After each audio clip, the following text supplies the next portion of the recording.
సర్కార్ భూమి మల్లారెడ్డి 33 గుంటలు ఆక్రమించుకున్నారని రెవెన్యూ శాఖ నిర్ధారణ, హైకోర్టుకు నివేదిక అందజేత ప్రభుత్వ భూమికి రక్షణ కల్పించాలని పోలీసుల సూచన.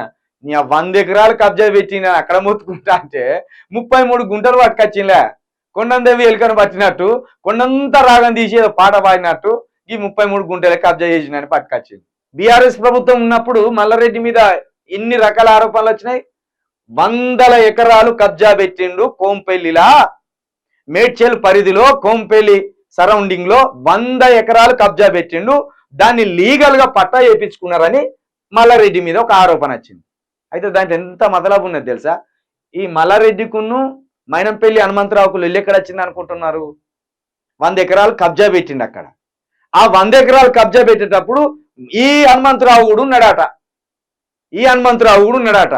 పెడితే పెట్టని చరింత శరీసగం పంచుకుందాం అనుకున్నారట ఇద్దరు. ఒక్కడే పట్టా చేయించుకున్నాడు. ఓకే, దోస్తులే, ఇద్దరు దోస్తులే. మళ్ళా ఇద్దరు మేడ్చల్ నుండి ఎదిగిండి వీళ్ళిద్దరు. అది పట్టా అయిపోయినాక ఒక 20 ఎకరాల భూమి అడిగిందాటి నన్ను హనుమంతరావు గారు. ఇది రాజకీయ వర్గాలలో సమాచారం. ఇది ఈ లొల్లి ఎందుకైందని వీళ్ళిద్దరి మధ్య ఈయనను చీల్చిపడేస్తాను, ఆయనను చీల్చిపడేస్తాను, నీ భాగవతం బయట పెడతా అని ఆయన అనుడు, నీ భాగవతం బయట పెడతా అని ఈయన అనుడు. ఏంటంటే వీళ్ళందరికీ తెలుసు భూములు ఎక్కడెక్కడే ఎవరు కబ్జాలు చేసుకున్నారని వీళ్ళకి తెలుసు. 20 ఎకరాలు అడిగింది 100 ఎకరాల నుంచి ఇయ్యలే. అయితే ఈయన పెట్టిన 100 ఎకరాల కబ్జాల ప్రభుత్వ పెద్దలకు దగ్గర 50% రాసిచ్చినాడు సమాచారం. ఇక ఆ దెబ్బతోటి ఈయనకు మైనంపల్లి హనుమంతరావుకు ఒక్కటే లొల్లి.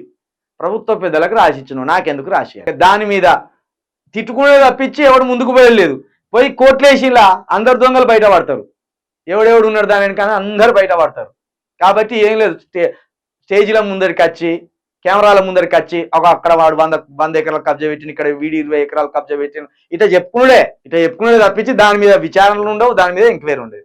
ఇక పట్నం పోయి ఏదో తీసుకొని వచ్చినట్టు 33 గుంటలే కబ్జా పెట్టిండట మల్లారెడ్డి.